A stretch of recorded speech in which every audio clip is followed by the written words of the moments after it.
Hi guys, it's me Klimanwar from Popik Techland. I hope guys you all doing well. Today our topic how to print in Excel. So it is very easy, very simple. You just stay with me. I will tell you step by step.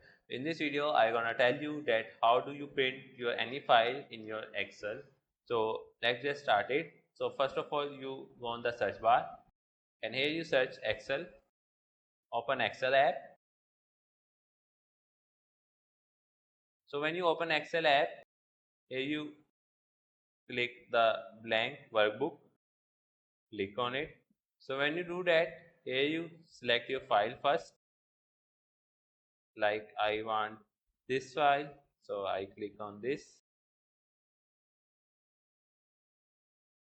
So guys, let I print this file and I want to print this file because I need it.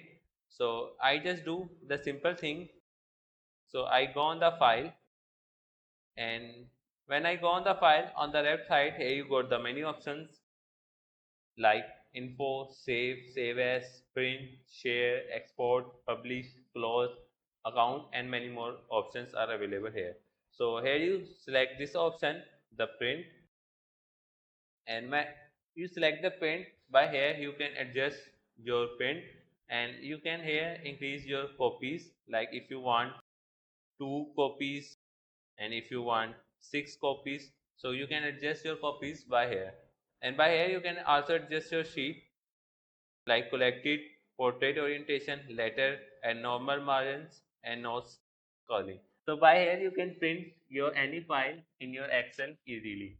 So I hope guys this video will be helpful for you, and if you think that this video will be informative for you, so please like this video and subscribe my YouTube channel for Big Tech Land. Thanks for watching guys. See you next video. Bye.